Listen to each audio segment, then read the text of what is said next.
So, okay, hello.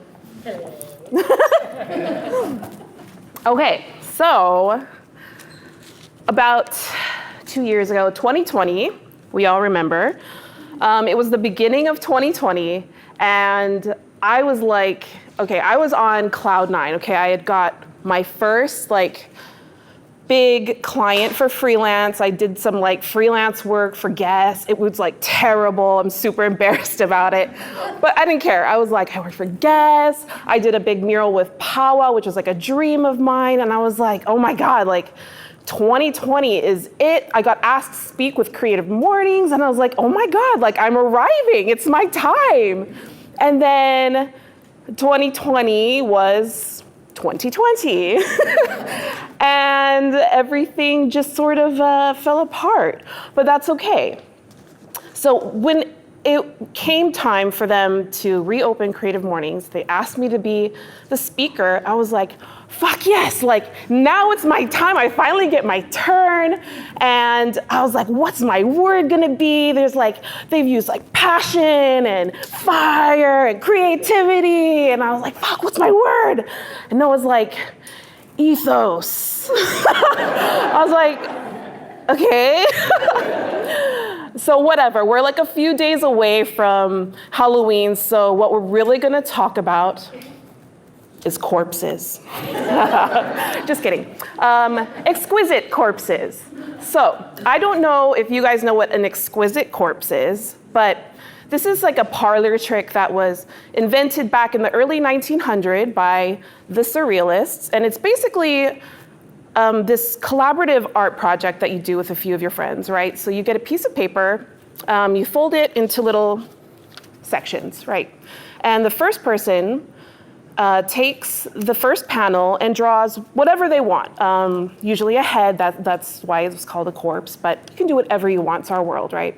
And then you pass it to the next person, they open it up, they draw something to continue on to your part of the illustration. Then they pass it to the next person, and the next person continues on with that illustration, and you create this beautiful, exquisite corpse. So today, for the duration of my talk, I've taken the liberty to make little booklets. So if you guys feel comfortable, I'd love for you guys to start our own exquisite corpse. I have pens. And by the end, we'll have this really beautiful collaborative piece. So if you don't mind, I've got a few because I know there's a lot of people here. And we're just gonna start it at random areas and just pass it around. And you know what, each panel, don't stress, take oh my God, of course I'm gonna start with the illustrator over here. Yeah, so don't take a minute, take less than a minute, take 30 seconds, whatever. And we got a few of them going around, so I don't know where this is gonna go, but it's a chaotic idea anyways, so just let it land where it lands. So this corpse is really, it's like a game of telephone, except there's no message to muddle. It's this sort of chaotic journey that we're all going on together, and we've no idea where we're going, but we're going there together, right?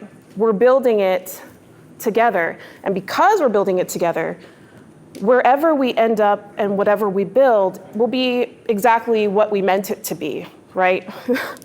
And that's I think the beautiful thing about the creative community is how it kind of intersects creativity and community. They work together so perfectly. I think that togetherness and collaboration is sort of the ethos of the creative community. I think if you're putting community, togetherness, if you're considering people around you, if that's going to be the core of why you create, then you're not just creating art, you're creating a conversation, right? You're building a relationship. I think that great art is a dialogue. I'm an illustrator. That's my trade. It's in the description of my job, illustrator, is exactly what we do. We illuminate ideas, right? We're the commercial artists of our field. We take on a lot of client work. We work with publishers. And we basically problem solve, right? They have a problem, and we solve it with art. But we can't solve anything unless we are working as a team. And that doesn't even have to be with humans. I mean, the collaboration can be just between the pen and the paper, right? It starts there. So, for instance, I'm going to tell you a little story about my two favorite art properties. They're the most opposite characters, but they're the most dynamic. And that is contrast and affinity. So, contrast is basically, in its simplest terms, is like black against white, right? Two opposite ends of the value scale. Affinity, however, is like very small steps of value. So if you can imagine like a light blue next to like a lighter blue, next to maybe a little bit lighter blue, sprinkled with just like a darker blue, that's affinity, right? So these characters, they don't necessarily come from the same world, but when they work together, they create a dynamic composition, right? So for instance, I'm gonna take you through a quick little story, right? So imagine, very quickly, there's a town. Okay, here's our story. So there's a little boy from a mushroom village. Off in the distance, he's from this mushroom village, and one day he decides to take a walk onto the hills and finds a mystical tree and decides to sit under the tree and is inspired. And the end. That's the story. Okay, well, how are these properties going to come together, work together to create a conversation?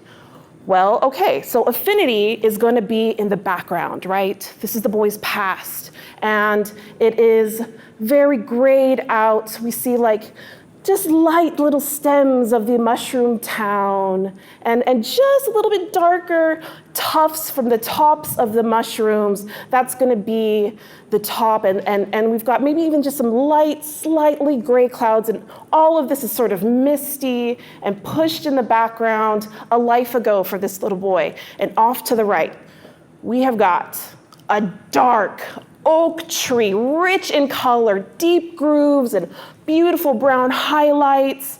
Maybe there's rim lighting because it's illustration and we rim light everything. And then there's this boy, and he's got pale white skin and dark jet black hair, and he's looking into the sky, and he's wearing his favorite Joker outfit, which is like the best like contrasting, like at odds with one another colors, right? Purple and green in constant conflict, and our eyes instantly go to him, right? Contrast is telling us, here you guys, here's the main character, and then we look to his past, and affinity is saying, I'm just back here hanging out. But what this has done is contrast and affinity has worked together to be a storyteller. They are the storytellers, we are the audience, and we've started a conversation with each other. And that's exactly what great art is intended to do. And it goes on to other levels, right? When you start working with other companies, or you're collaborating with businesses, if you're running a bar, right? The creativity is behind the bar, let's say, and you've got a great drink coming out, so we've got to make sure the team is they've all got their supporting roles, right? We've got the bartender, we've got servers, we've got hostess, barbacks. Everybody's working together to sort of uplift and support these creative ideas. And that has really sort of been the lesson that I learned from being an illustrator and trying to make it on my own, and not really thinking with a community mind, not really thinking about how different players can help start conversations, and because of that, I felt a little bit lost. And it wasn't until I think I was at my very lowest, like I wasn't working, I was broke, I had nothing, and I just sort of flipped a switch, looked outside and thought like, what am I doing? What am I not doing? And by not engaging, I think, with my community, not thinking about how it doesn't have to be like a singular project, right? I don't have to just be working by myself. I can like think about what kind of questions am I asking? What kind of conversations am I starting with my community and what lessons am I learning from them? That was when everything changed for me as an illustrator, as an artist, as a member of this community. And I think that kind of goes for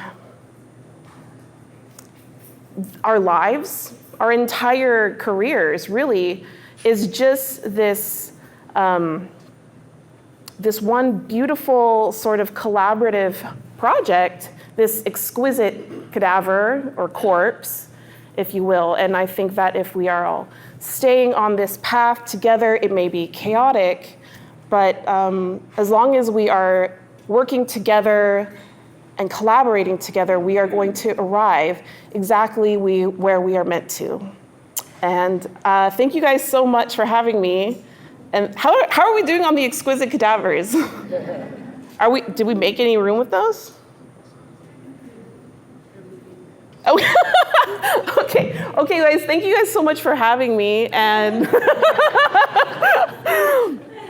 where are they? Can we bring them up? Okay. Let's see where they, oh my God, you guys! These are amazing. Okay, well, you guys, thank you guys so much for having me. No, seriously.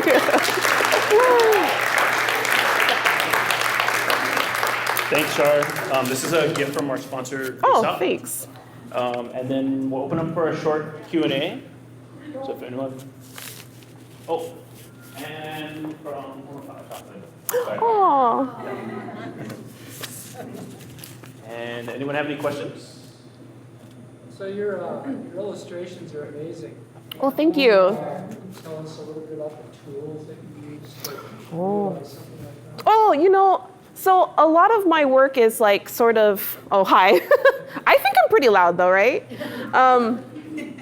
So a lot of my work is created digitally because I do so much freelance. I think it's key to work quickly and have quick turnarounds. So a lot of this is created just on my iPad or with Adobe Illustrator, Photoshop. But I also, if I have time, I like to paint. I save a lot of my pushing paint around for murals. But I am a definite illustrator geek. I love every single medium there is. I like to play with all of it. Anyone else have a question? Great. So Shar, were you always the bright color girl? No, oh my God. You know what? That's a funny question. No, actually, I used to draw really darker stuff, I guess, for my entire life. I was obsessed with Tim Burton, and I drew scary stuff. I know it's so wild, and that's kind of goes to my point of just drawing for yourself and not considering anybody else. I was just kind of selfishly I want to do this, and it's okay to have angst. Of course, every artist needs a little bit. Everybody does. There's no wrong way to create or anything, but I just wasn't considering anything but Tim Burton. You know what I mean? So I was basically just a hack for my entire life when you think about it. And then it was, it's so wild. I was obsessed with that style, right? I did a lot of charcoal drawings with it, just so upset and angry.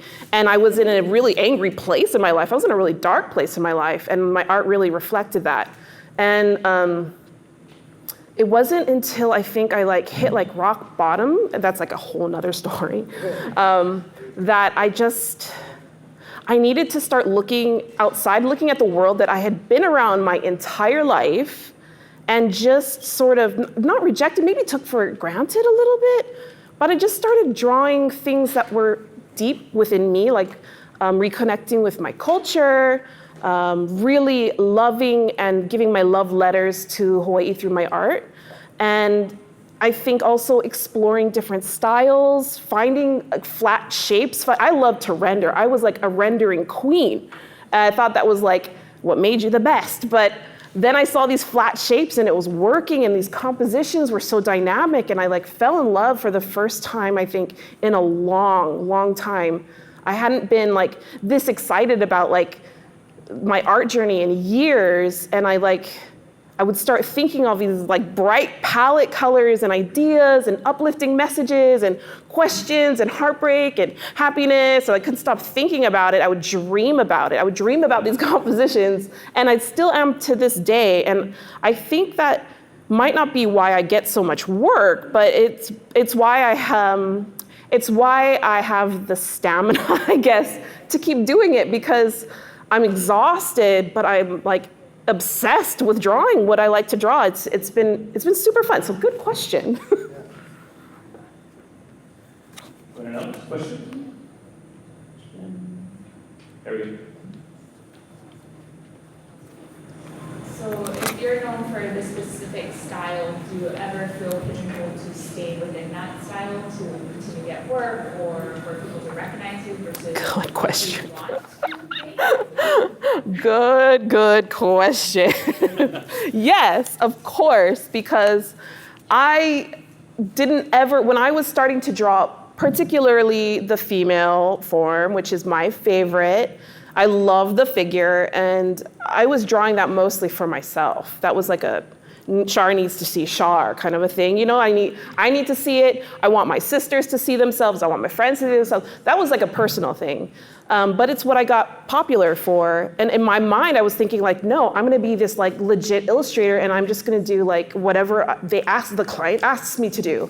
Well, it turns out now every single client that hires me just wants the girls. So yeah, it does happen. And again, I'm happy doing it. I love doing it. I'm always excited to see them like come to life. And every single time I've turned in sketches that don't include a person, they're always rejected. But yeah, I, if I'm being honest, that's just kind of a part of it, you know, and it keeps me busy. I think at the point when it starts to feel like I'm lying or I'm not being genuine or I'm forcefully creating these women, and that's when I'll stop doing it. But currently, I make it a point to fall in love with every job that I'm doing, you know, because you gotta live with yourself at the end of the day.